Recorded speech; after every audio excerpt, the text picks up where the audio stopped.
brother from another, follows this show every day on NBC Sports on Peacock. The gents who bat stuff around and make you think and laugh and have a good time are Michael Holley and back here on the Rich Eisen Show, Michael Smith. How you doing, Michael Smith? I'm good. Good to talk to y'all. Good to talk to you, too.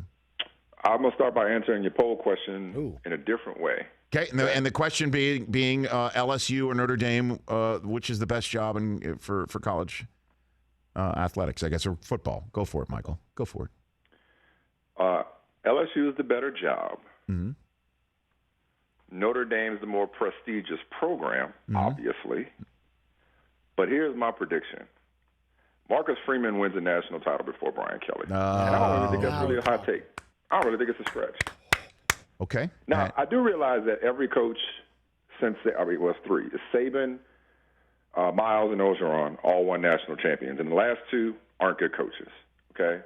I get all the recruiting advantages and the facilities and the money and boosts. I got it, But I see so much of and I've never met this guy.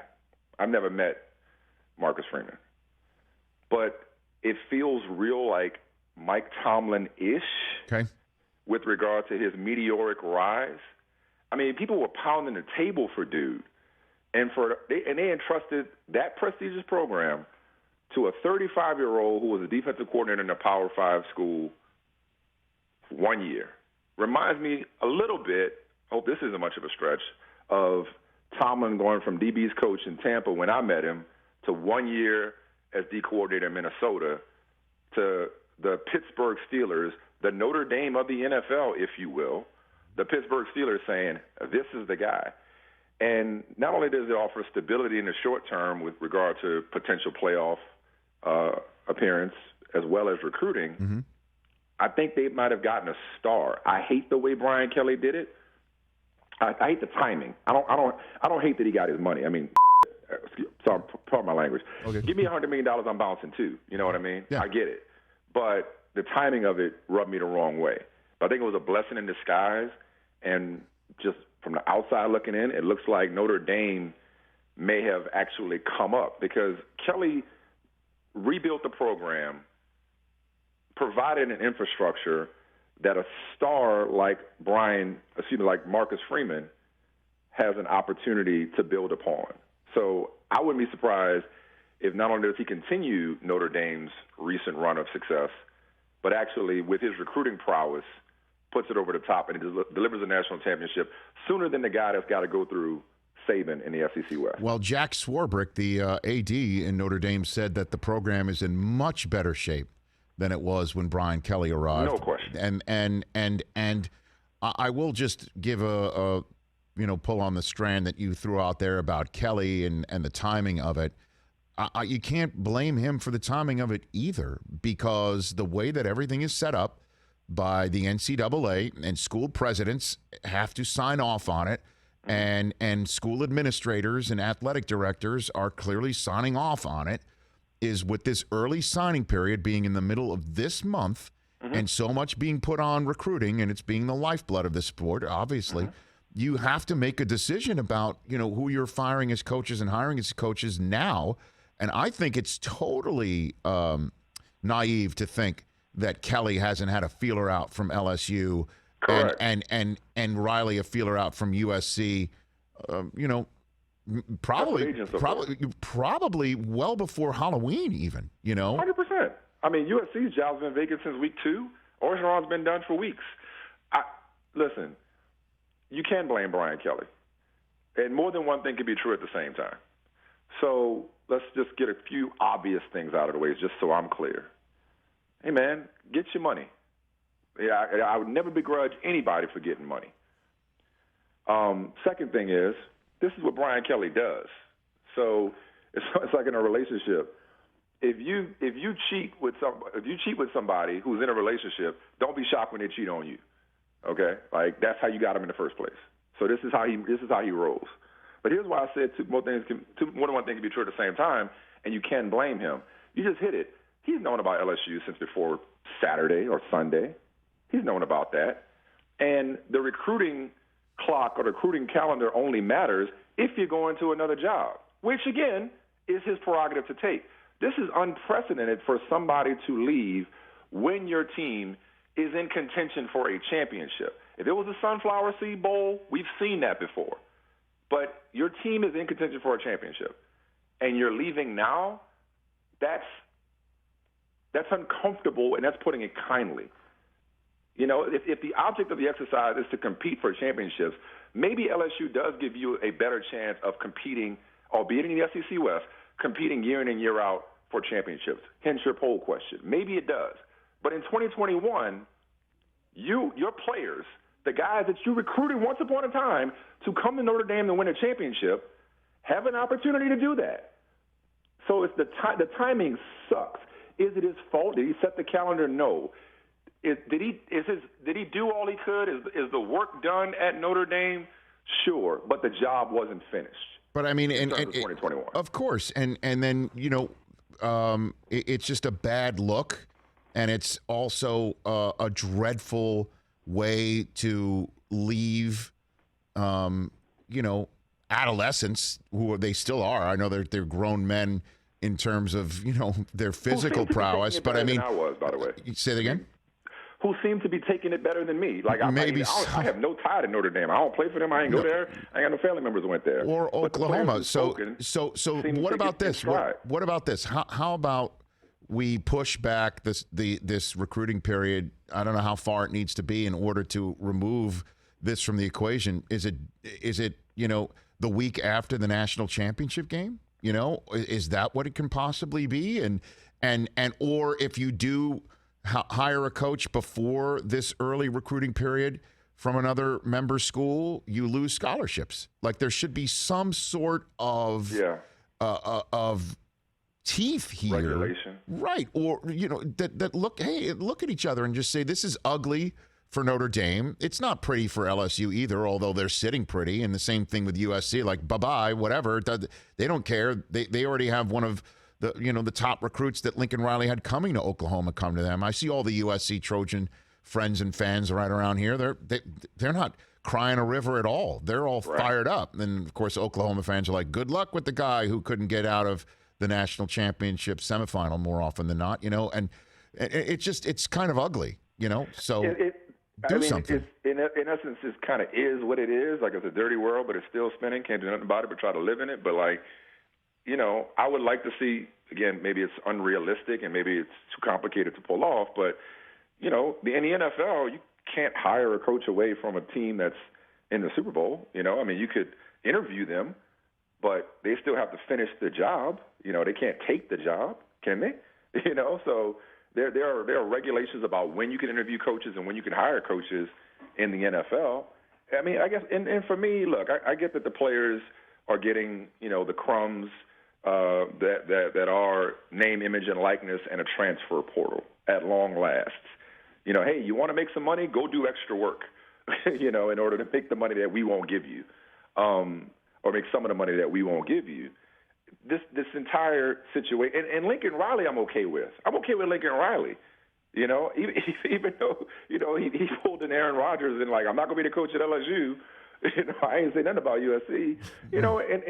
But I understand that because his team wasn't going to the playoff. For me, it's that these kids and they're young men and they know what it is and it's a business for everybody. I get it. But nonetheless, these guys come in and are recruited to try to compete for a championship, and for you to bail on them, albeit for a once-in-a-lifetime opportunity, is unfair to the very people who continue to get the short end of the stick throughout the history of this glorious sport, and that's the players. Are you saying that Lincoln Riley said he was inoculated from going to LSU? Is that what your reference was right there? More or less. Yeah, that's a great way of saying it, actually, yes.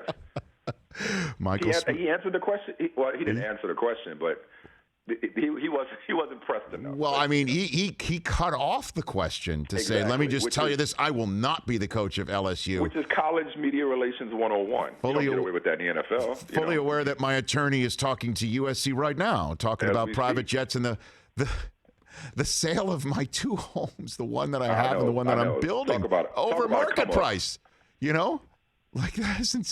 Like that just came around in 2 seconds, right? Like we didn't see that one coming. Yeah, that deal came together quickly. No, but ultimately, I think Notre Dame will win out though, and it's a blessing in disguise. I mean, I think Brian Kelly, good luck. He did his job there. He rebuilt the program, but they got a good one by all accounts in Freeman.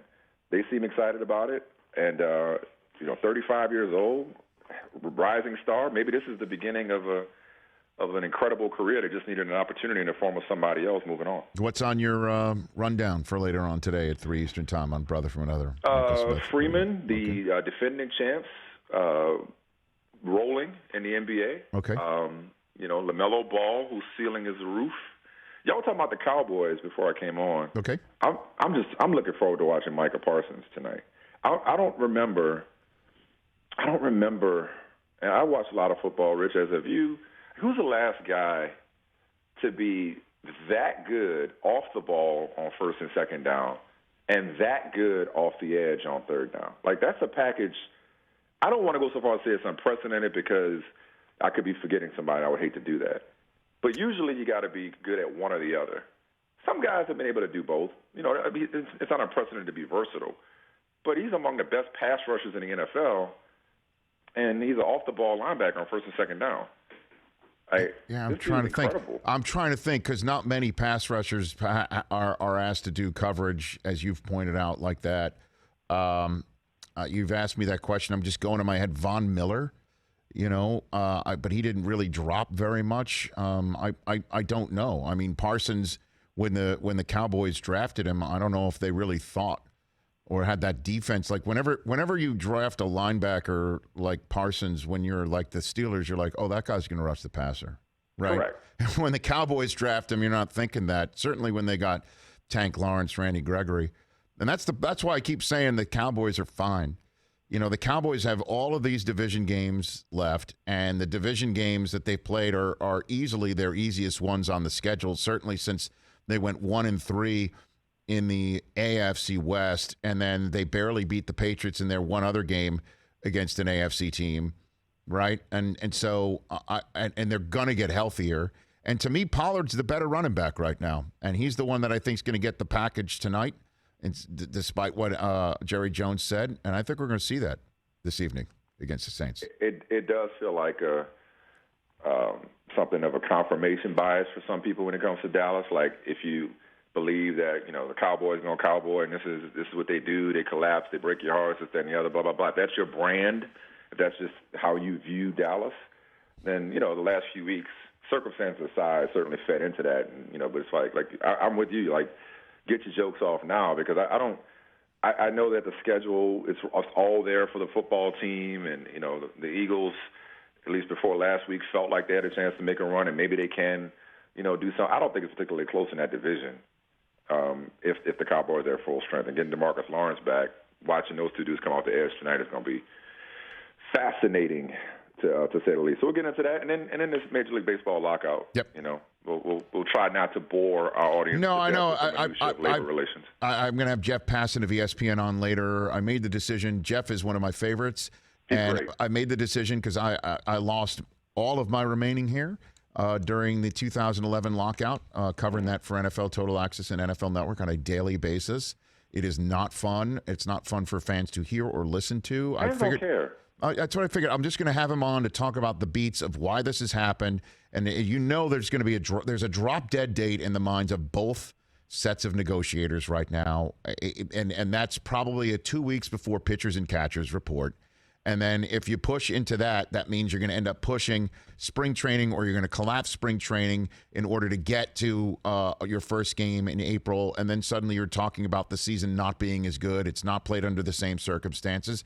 And then that's when fans begin to check out. So I want to know when that drop date is. And, that's why I'm going to have him on later on. No, let me know what he says. I think, well, interestingly, so this first work stoppage in 26 years, I don't believe, check me on this, I don't believe that any games have ever been lost to lockouts.